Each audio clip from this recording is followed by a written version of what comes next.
যে ছবি 25 বছর আগে হয়েছিল তার প্রিমিয়ার এই জাঁকজমকে হবে না, এটা খুব স্বাভাবিকভাবে কখনো এরকমভাবে ভাবিনি যে আসলে কি হয় না, আমাদের ছবি, ফটোগ্রাফ, অ্যালবাম এইগুলো আমরা পুরোনো বার করে অনেক সময় বাড়িতে দেখি, সবসময় সব বাড়িতে দেখি, বিশেষ করে তখনকার সময় যে ছবিগুলো তোলা থাকতো, এখন তো ডিজিটাল হয়ে গেছে। কিন্তু ওই 25 বছর আগের সিনেমাটা যে আবার বড় স্ক্রিনে এরকমভাবে আজকের জেনারেশনের সাথে দেখবো, এটা সামনে জামাই ষষ্ঠী দর্শকদের উত্তেজনা কিন্তু যারা এসছেন তারা খুবই মানে ইয়াং এবং আজকের ইউথ, তারাও কোথাও কানেক্ট করছে, মানে আমার ওটাই ভালো লাগছে। মানে এই ছবিটা আসলে এই সিনেমাটা বোধহয় পুরোনো হয়নি, আবার জামাই ষষ্ঠীকে রিলেট করছে, আর আমরা জামাই ষষ্ঠীতেই রিলিজ করেছে। বোম্বাদা শ্বশুরবাড়ি জিন্দাবাদ যদি আবার সেকেন্ড টাইম হয় তাহলে কি তৃষাজিৎকে সেটাকে তুমি লঞ্চ করতে চাইবে?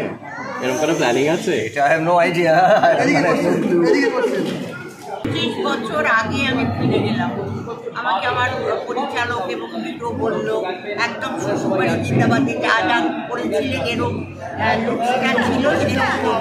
আমি বললাম দেখো 25 বছর ধরে আমি চশমাটা রেখেছি, তো আর কি করবো না করবো আমি বুঝতে পারছি না।